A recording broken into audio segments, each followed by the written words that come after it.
안녕하세요. K가 추천하는 책 K 추책. 오늘은 22번째 영상. 오늘의 책 제목은 나는 죽을 때까지 재미있게 살고 싶다. 이근후.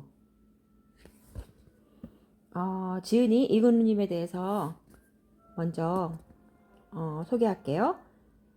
이하 여자대학교 명예교수인데요. 1950년대 고등학교 시절 아버지가 돌아가신 뒤 집안 형편이 어려워지면서 혼자 모든 걸 해결해야 했던 젊은이가 있었다. 그는 대학 시절 4.19와 5.16 반대 시위에 참가해 감옥 생활을 한 덕분에 한동안 취직이 어려워 생활이 힘들었던 적도 많았다. 취직 후에도 빚을 갚고 자식 넷을 낳아 키우느라 젊은 시절이 어떻게 지나갔는지 모를 정도였다. 하지만 그는 쉽게 절망하는 법이 없었다. 몇 차례 죽음의 위기를 넘기며 살아가는 것 그 자체가 감사하다는 사실을 깨달았기 때문이다.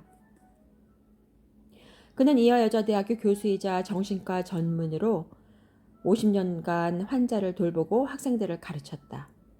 그리고 76세의 나이에 고려 사이버대학 문학학과를 최고령으로 수석 졸업하면서 세간의 화제를 불러일으켰다.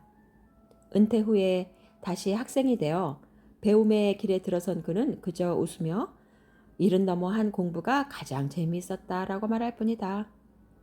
30년 넘게 네팔 의료봉사를 하고 40여 년 넘게 광명보육원 아이들을 돌본 이유도 별게 없다. 봉사를 하니까 인생이 더 즐거워졌다는 게 이유의 전부다. 그런데 사람들은 그의 몸 상태를 알고 나면 깜짝 놀란다.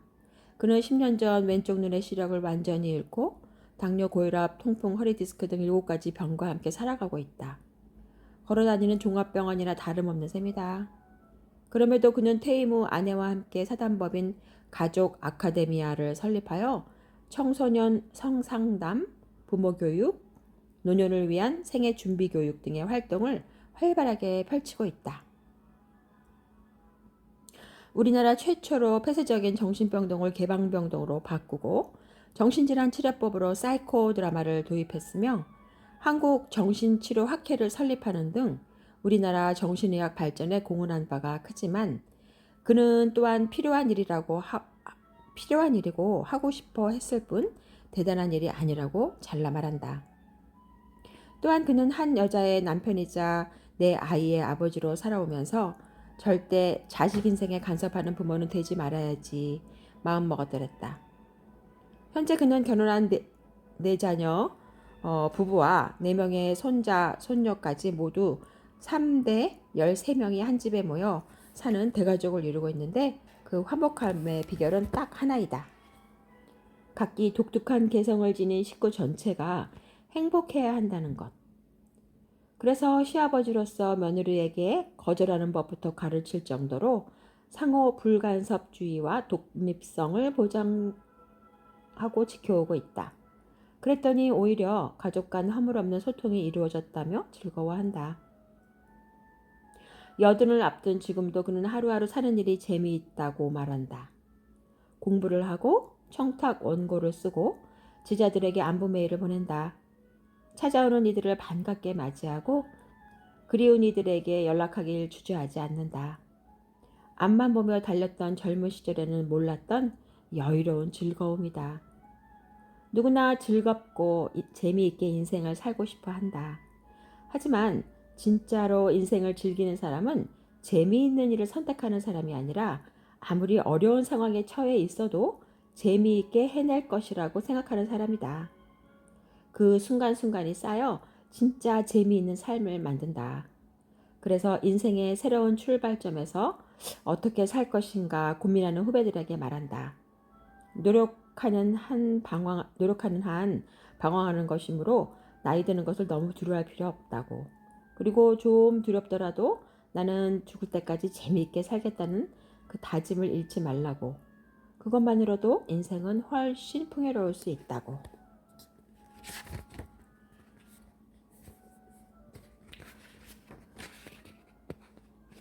네, 당신은 어떻게 나이 들고 싶은가? 물의 깊이는 알 수 있으나 사람 속마음은 헤아리기 어렵다는 말이 있다. 정신과 의사는 그 사람 속을 들여다보는 직업이다. 사람들은 50년 정신과 의사로 살아온 내가 사람 속을 훤히 꿰뚫어보고 삶의 지혜를 통달한 줄 안다. 게다가 나이 들면서 적당한 주름과 은빛 머리칼까지 갖추니 원숙해 보이는 나의 풍모가 그런 오해를 더하는 듯하다. 인생을 잘 사는 비결 하나쯤 기대하고 질문을 던진 이들은 아마도 나의 대답이 싱겁기조차 할 것이다. 가령 어떤 이들은 요즘 하루를 어떻게 여십니까? 라고 묻는데 뻔한 하루를 특별하게 시작하는 방법을 알려달라는 속셈이다. 나는 대답한다. 아침에 눈을 뜨면 텔레비전을 켭니다. 이불 속에서 좀 더 자볼까 싶고 또 오늘 할 일에 대한 부담이 떠올라 눈을 뜨기 싫지만 뉴스를 들으며 차츰 잠에서 깨어납니다. 출근 준비를 하다 보면 어느새 무거웠던 마음은 하루가 시작되었구나 하는 감사함과 다행감으로 가벼워지지요. 여든을 바라보는 나도 여전히 인생의 이런저런 불안 속에서 하루하루를 살아가며 그럼에도 습관적인 하루에 지치지 않으려 애쓴다는 것. 나로서는 솔직한 고백이다. 나이 들매에 대한 물음도 비슷하다. 나이 들면 뭐가 좋은가요? 하고 묻지만 나는 나이 들면 뭐가 좋겠습니까? 좋은 것은 아무것도 없습니다. 라고 답한다. 보통의 노후라면 평생 아이들 키우느라 모아놓은 돈도 많지 않고 건강도 예전만 못하다. 생물학적 노화와 사회적인 쇠퇴, 앞날에 대한 불안과 무기력함, 죽음에 대한 두려움까지 좋을 게 뭐가 있겠느냐는 반문이다. 그러나 나의 대답은 계속된다. 나이 든다는 것은 누구에게나 좋은 일은 아닙니다. 하지만 누구에게나 오는 것이기 때문에 이 또한 받아들여야 할 생의 쾌적입니다. 나이 들어 좋은 점이라기보다 나이 들면서 좋은 일, 즐거운 일을 만들어 가겠다는 마음가짐이 훨씬 중요하지요. 정신과 전문의로 은퇴한 뒤 나에게 감투를 주려는 단체들이 몇 군데 있었지만 모두 거절했다. 나이 들어 좋은 점은 딱 하나, 더 이상 누구의 눈치도 볼 필요가 없다는 점이다. 자존심을 세워주는 그럴듯한 자리도 나는 명예보다는 즐거움, 책임보다는 재미를 택하며 살기로 했다. 생각해보면 젊은 날의 나는 무엇이든 재미를 택하려고 애썼다. 재미있는 일만 골라 한 것이 아니다. 내가 해야 할 일을 재미있는 쪽으로 만들어갔다. 서너 평 남짓한 진료실에서 하루 종일 환자들의 자기만의 세계에 갇혀 쏟아내는 아프고 슬픈 이야기를 듣다 보면 내 몸과 마음은 커다란 쇠공을 매단 듯 무겁고 어두워지곤 했다. 내가 그들을 완벽하게 낫게 해줄 수 없다는 데서 오는 스트레스였다. 나는 생각을 바꿨다.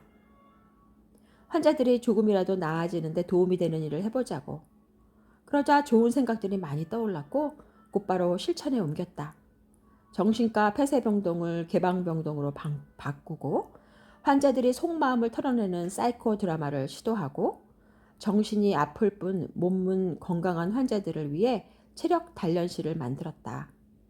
이를 만들어가는 과정에서 나는 신이 났고 즐거웠다. 한마디로 재미있게 견디기다. 그래서 나는 50여 년의 정신과 의사 생활을 해서 지치지 않을 수가 있었다. 러셀은 말한다. 재미의 세계가 넓으면 넓을수록 행복의 기회가 많아지며 운명의 지배를 덜 당하게 된다고. 그런 재미를 추구한 덕분에 노년이 된 지금 나는 심심하지 않게 잘 살고 있다. 요즘 가장 재미있는 일을 꼽으라면 컴퓨터를 가지고 노는 것이다. 컴퓨터를 이용해 정신과에 관한 교육과 상담은 물론 한 사이트에는 아동기 감정을 이해시키기 위한 자료로 나의 어린 시절 이야기를 매일 올린다. 보는 사람도 재미있다. 하지만 정작 제일 재미있어하는 사람은 바로 나다. 또 컴퓨터로 젊은이들과 자유롭게 이야기를 나눈다. 그 외에도 집에서 1시간 떨어진 북악스카이를 천천히 걸어서 다녀오기, 30여 년 동안 의료봉사를 해온 네팔 1년에 한 번 방문하기, 한 달에 한 번 시 낭송 모임, 40년 동안 봉사해온 보육원에 들러 아이들과 놀아주기, 주말마다 내 자녀 가족과 돌아가며 저녁 식사하기, 보고 싶은 사람 불쑥 방문하기 등 지금도 재미있는 일들이 많다. 아마도 이 글을 읽는 사람은 나의 노년을 부러워할지 모르겠다. 그러나 조금도 부러워하지 마시라. 누구든 재미있게 살겠다고 마음먹는다면 온통 재미있는 일이 벌어질 테니까 말이다. 물론 젊은 시절 느끼던 재미와는 분명 다르다. 그러나 젊어서나 나이 들어서나 똑같은 재미를 느끼는 일은 정말 재미없지 않을까? 바로 지금 나이에 내가 가진 것만으로도 즐거움을 느끼는 일이 진짜 재미다. 젊어서는 산 정상에 오르는 일이 재미있었다면 나이 들어서는 멀리서 바라보는 것만으로도 충분히 재미있을 수 있다. 젊어서의 재미만 생각한다면 노년은 불행하기만 하다. 바로 지금 자신에게 맞는 재미를 찾는 것이 진정 나이답게 늙어가는 일이다. 요즘 방송 토론에서 노인의 급격한 증가로 우리 사회가 짊어질 재정적 부담에 대한 걱정을 자주 거론한다. 돈이 없는 노후는 곧 고통이자 절망이란 분위기다. 경제적인 풍요가 꼭 아름다운 노년을 만들어주지는 않음을 알면서도 우선 돈부터 해결하자고 한다. 물론 경제적 준비는 중요하다. 그러나 여기에 나이 들매 가치와 의미에 대한 고민도 함께 이루어져야 한다. 젊은이부터 중장년층까지 나는 어떻게 나이 들어갈 것인가를 생각하며 나이 듦을 배우고 익혀야 한다. 이런 진지한 성찰을 통해 나이 드는 것이 두렵지만은 않다는 것을 깨닫고 그럼으로써 현재를 더욱 충실하게 살기 위해서다. 우리는 평생 시험, 취업, 결혼 준비 등 많은 준비를 하지만 정작 나이 듦의 준비는 소홀하다. 나이 드는 것도 반드시 선행학습이 필요하다. 아무리 준비해도 막상 닥치면 당황하고 실수하기 마련인데 나이 든 후에 시작한다면 너무 늦다. 그동안 나는 정신과 의사로서 많은 사람들의 이야기를 들어왔다. 정신질환을 앓는 이들은 남의 말을 듣지 않는 공통점이 있다. 나는 그들의 이야기를 끝없이 들어주며 내가 말할 수 있는 기회를 기다렸다. 그들이 내 말을 듣기 시작하면 치료의 문은 조금씩 열리는 것이다. 늘 그렇게 다른 사람의 말을 들어온 내가 이제 나의 이야기를 들려주게 되었다. 특별할 것 없는 보통 할아버지가 살아온 이야기지만 사람들에게 내놓을 수 있는 이야기가 있으니 한편으로는 지난 내 삶에 대한 아쉬움을 조금 덜어내는 기분이다. 나의 이야기가 인생 선행학습의 자료로 활용되어 나는 어떤 모습으로 나이 들어갈 것인가를 생각해보는 작은 불씨가 된다면 아주 기쁠 것이다. 네, 오늘은 나는 죽을 때까지 재미있게 살고 싶다를 지은 이근우님의 프롤로그 그것에 대해서 같이 나눴고요. 다음 시간에는 전반적인 책 내용을 한번 쭉 훑어보겠습니다. 오늘까지 22번째 영상인데요. 들어주셔서 너무 감사하고 다음에 더 알찬 내용으로 우리 재미있게 만날 것을 기대하며 오늘 하루도 아주 행복하게 지내시기를 바랍니다. 네, 들어주셔서 감사합니다.